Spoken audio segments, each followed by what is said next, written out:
California is a dumpster fire. And sadly, it is a dumpster fire. It's tragic what happened here. Gross mismanagement. We started talking about this with San Francisco, which is a war zone. And now LA, before this, was riddled with crime, people walking in and out of the stores, just stealing stuff. You've documented that forever. It is time for change. Gavin Newsom is a terrible manager. He is the Justin Trudeau of California. He's horrific. And obviously, people should want to make a change and hire somebody else. But I think it goes the other way. I think they're so tired of the rhetoric and the policy and the taxes and the mismanagement. You know, just watching that woman talk about, it's all over the internet now, where is the water pressure in my fire hydrant, to Gavin Newsom. And he says, it's a local thing. You can't say that when you're a politician. You have to own the problem. He doesn't even understand that. Time for him to get removed from office immediately. Mal, any message from you to Governor Newsom or Karen Bass tonight? Spend less on hair gel. That's it. Yeah. You know, what can I say to them? Not big admirer of either. I want to be very, very clear. Yes, we took a $17 million budget cut. And as we know, any budget cut would negatively impact our ability to carry out our mission.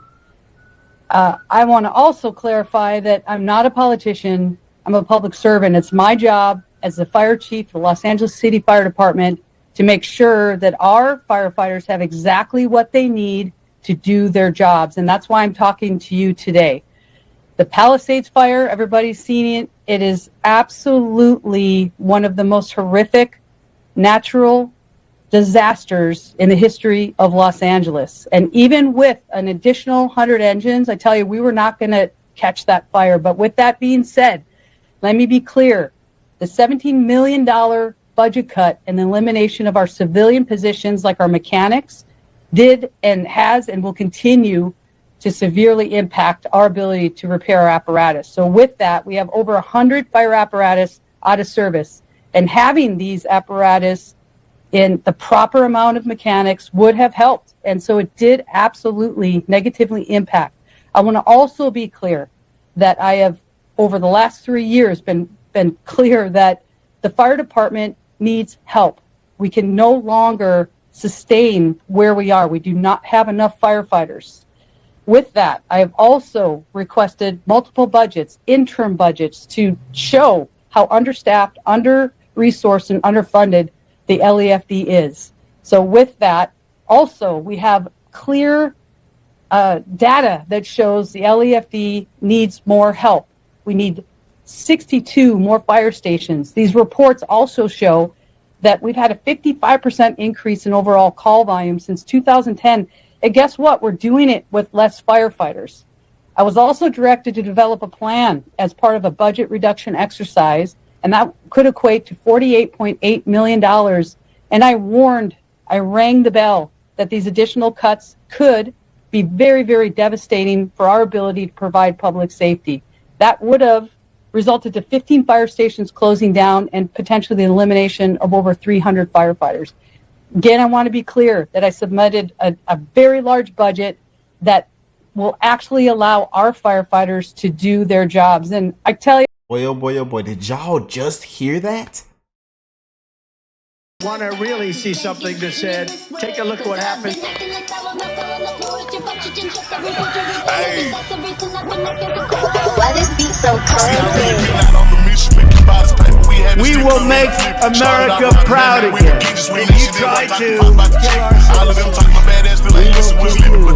we will make America wealthy again. And yes, together, we will make America great again. Boy, oh boy, not looking good for this fella here.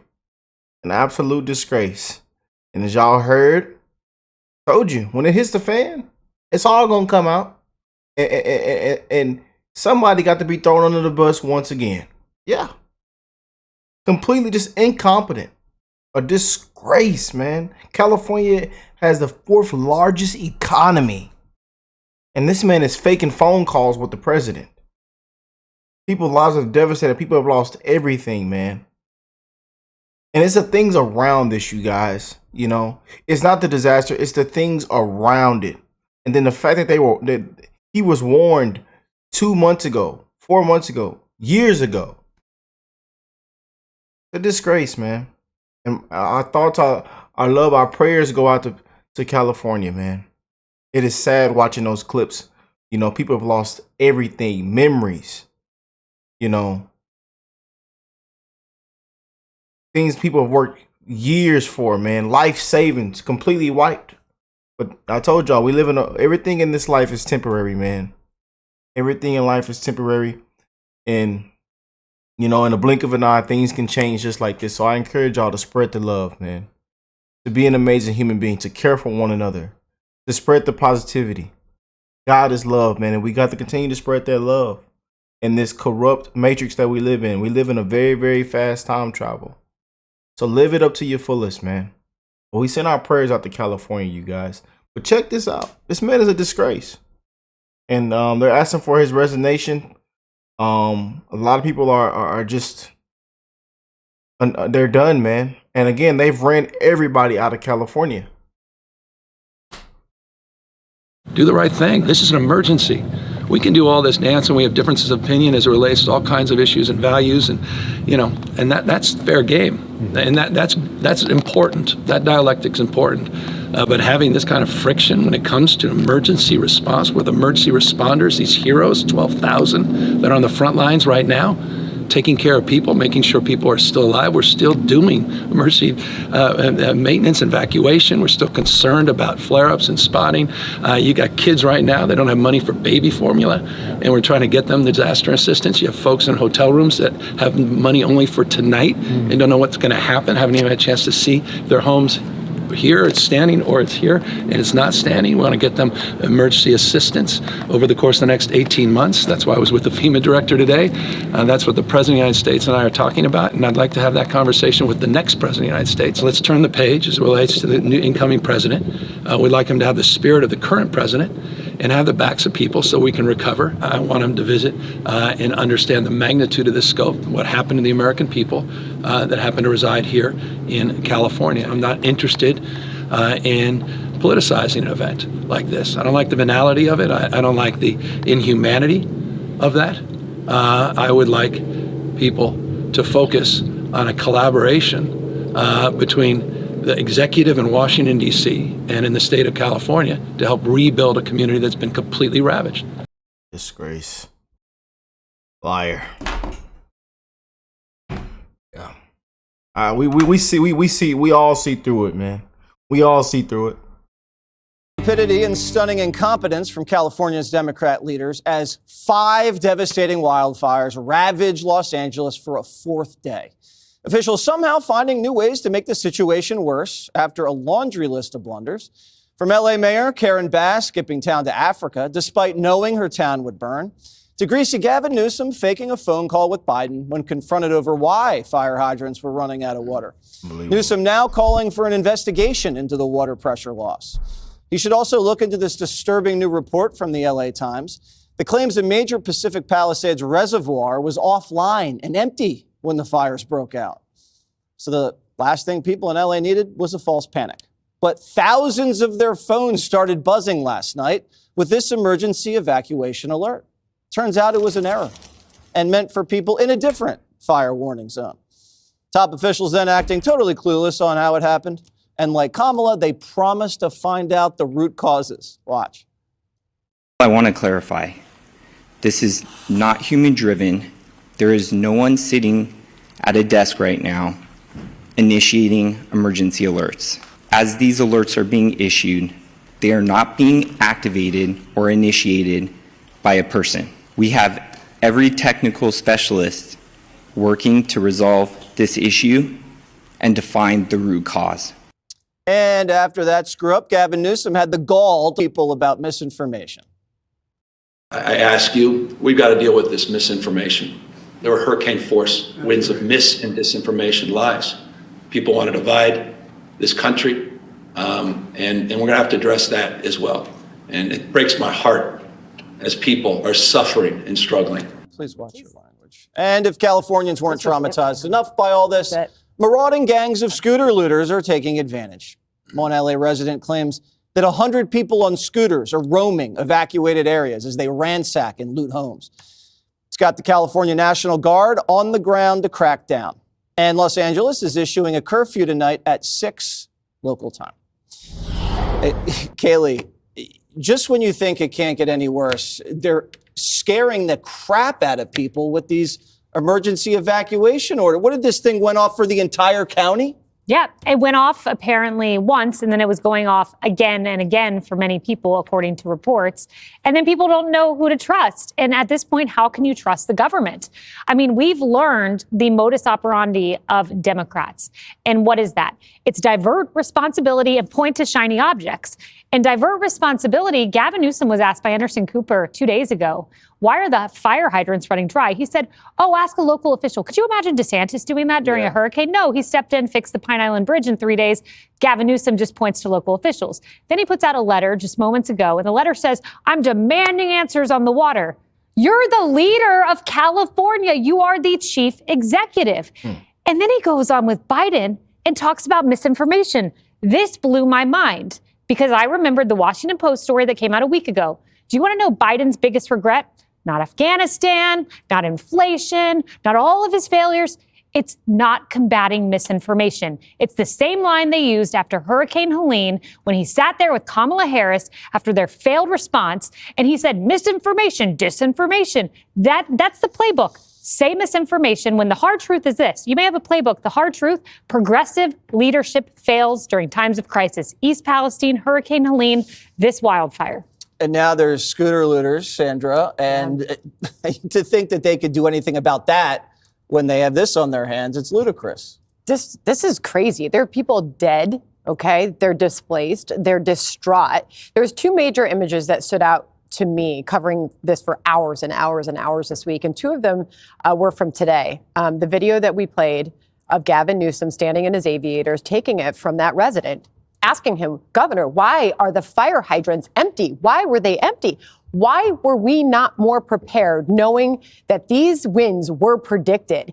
And then there was the wheelchair that was abandoned along the side of the sidewalk. And you think about that and you think about whoever was taking care of that person or wherever that person was living, either they got bad evacuation orders or no evacuation orders at all. Nobody led them to know or understand that this was predicted, that there could be danger coming your way. And then, of course, the failed response to the fires. And those images are going to stick with me. Barry Weiss was with Martha at the top of the 3 o'clock hour. And, Martha simply asked her what she was thinking in that moment. There's no way Gavin Newsom can run for president at this point. Obviously, these have been his ambitions. But to point to the local officials for the problems that those residents are having on the ground right now when he's the governor of the state is a huge problem for Californians. Harold, you know a lot of people out in California. Are they proud of their government? Oh, boy. First, good to be with you. No, I think people are deeply concerned. I don't think any of the expressions that have been made, the take on whether it's Democrat or Republican, I don't subscribe to quite as much, but I do subscribe to this has been a failure in many ways on the part of leaders. I think three things. You're always going to have those who are going to want to real time say the accountability and meting out some blame, and that's fine. I think if you're serious about being an elected official and an emergency official during these moments, there are two things you do every time you stand before the public, the 2 or 3 times a day you do it. The first is you're forthright and candid. Two, in a situation like this, we are running on at the bottom of the screen when we're showing this throughout the day, how contained these fires are across the Los Angeles area. The leadership there in Los Angeles ought to be sharing that with us as well. And sharing everything that the fire department is doing, everything that emergency officials are doing to give people confidence that their elected officials and leaders are working to do things, even when information is bad.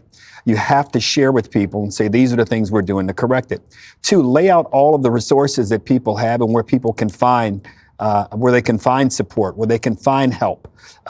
Greg, we laughed and we're very serious about in the last day or so about where people can stay and Greg was serious about asking, are people opening their homes? These are the kinds of things that I think that residents are looking for and leaders are looking for. The real-time accountability, accept it. I mean, I think it is worse when elected officials try to divert blame or, for that matter, try to amplify something that may make themselves look better during a time of crisis like this. The only focus should be on people and meeting the needs of people during an incredibly devastating time. Now, also don't blame, I think that the wind speeds got up to higher levels than they thought, but they've got to assure people, even over the next several days, that they're able to protect and defend people and take care of people, because the winds are forecast to pick up over the next several days. And that's what I'm not hearing from the leaders there on the ground. Yeah, I think we're all just struck by how enormous this is. It just gets worse and worse, Greg. It's a catastrophe, and there's nothing worse than people who exploit it, except for the scooter looters, because I read that they are just looking for bread because they're hungry. I think it's sad, it's laughable when leaders say, if you loot, you will be arrested, like the mobs that were raiding department stores. And don't you think looters kind of factor into their life choices the chance of arrest? You know, that's part of the game, especially when the word illegal no longer means anything. What a leader has to say is, if you loot, we will shoot you. We will shoot you. And we might come back later to pick you up. But we're in the midst of this catastrophe, one that suspends your usual assumptions about compassion for criminals. Shoot them. Hang them. Show the criminals that this will not be tolerated. That's how it's done. You know, Kayleigh brought this up. In a crisis, Democrats, the modern Democrat seems to be useless, because when there is no crisis, they don't prepare for a crisis. Instead, they spend 8 years on silliness. For 8 years, they had their hair on fire about non-existent threats: Trump, climate change, transphobia. And when you have a real fire, when your hair is really on fire, I'm off to Ghana, or I'm faking a phone call with the president. And you think about these false alarms. Do you think there'll be any? Just can't make it up, man. You just can't make it up. The accountability for that? You can't hold people accountable when everybody's incompetent. There is a crisis of competence in this country.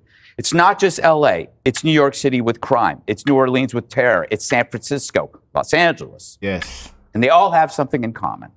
They replaced real priorities with phony ones, you know, which is, again, fine in a non-crisis world. You can do that stuff. But when a crisis hit, everybody gets punished because you are an incompetent. When they say it's DEI, when I say it's DEI, let's say I say it's DEI, it's not my fault. I can blame the policy because you put the policy forward. You put it in my head. You boasted about it. You talked about equity and inclusion until you were blue in the face. And now, when incompetence comes into question, after pushing it so openly, it's our fault to have that thought in our head. DEI is credibility Ozempic. You know, when you see an overweight friend and suddenly they lose a ton of weight, do you attribute it to a gym routine or a low-carb diet?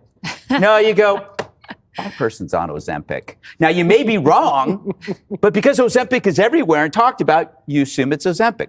It's the same with diversity hires. You know, you see an incompetent minority in a leadership position, you think DEI hire because that's what was sold to you. And it's unfair to that leader because that leader... Truth bombs, man. Facts. Truth. I know people hate to hear it. People hate to hear this, man. But it's the truth. Leader might actually have the qualifications. They might have done it the hard way. But you don't know that because of DEI. The difference between DEI and Ozempic is at least Ozempic works.